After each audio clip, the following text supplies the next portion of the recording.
कासिबले किन राखे नेपालको झण्डा? अब 8-0 को अपराजित फाइटरसँग रविन्द्र ढाडको महाभिडन्त। Nepali mixed martial art MMA का स्टार रविन्द्र ढाड फेरि एकपटक इतिहास रच्ने अभियानमा छन्। रोड टु UFC सिजन 5 को क्वार्टर फाइनलमा उनले फिलिपिन्सका किम्बर्टो अलिटोजनलाई दोस्रो राउन्डमा शानदार नकआउट मार्फत पराजित गर्दै सेमी फाइनलमा स्थान सुरक्षित गरेपछि अहिले सम्पूर्ण नेपाली फ्यानहरूको नजर उनको अर्को चुनौतीतर्फ केन्द्रित भएको छ। अब अगस्त 28 मा चीनको सांघाई UFC परफर्मेन्स इन्स्टिच्युटमा रविन्द्र ढाडले आफ्नो करियरकै सबैभन्दा कठिन प्रतिस्पर्धामध्ये एक खेल्दैछन्।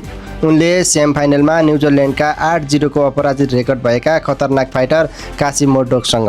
कासिम मोर्डोक हालसम्म व्यावसायिक एमएमएमा एक पनि खेल नहारेका फाइटर हुन्। उत्कृष्ट स्ट्राइकिङ, आक्रमण शैली र उच्च आत्मविश्वासका कारण उनलाई यस डिभिजनका सबैभन्दा खतरनाक प्रतिस्पर्धामध्ये एक मानिन्छ। तर अहिले चर्चा केवल यो सेमी फाइनल भिडन्तको मात्र होइन। हालै कासिम मोर्डोकले आफ्नो इन्स्टाग्राम र टिकटक प्रोफाइलमा नेपालको झण्डा राखेपछि नेपाली सामाजिक सञ्जालमा ठुलो बहस सुरु भएको छ।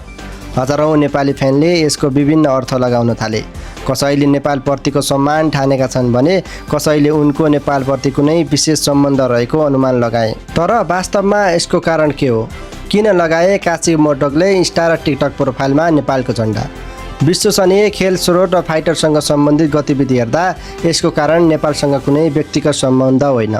यो पूर्ण रूपमा एमएमएमा खेलअघि अपनाइने माइन्ड गेम अथवा मानसिक दबाव सिर्जना गर्ने रणनीतिको हिस्सा मानिएको छ।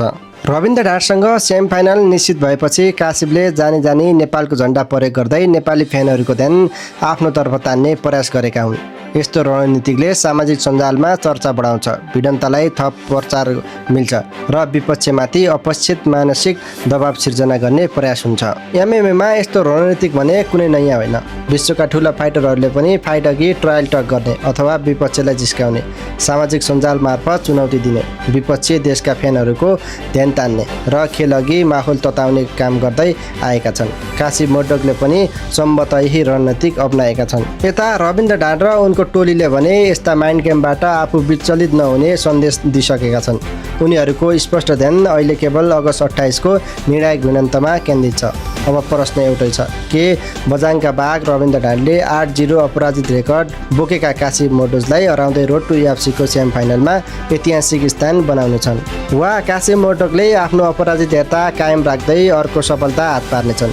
यसको उत्तर भने अगस्त 28 मा चीनको सांघाई UFC परफर्मेन्स इन्स्टिच्युटमा हुने बहुप्रतिष्ठित भिडन्तले दिनेछ। नेपाली खेल प्रेमीहरूको आशा भने एउटै छ, रविन्द्र ढाडले फेरि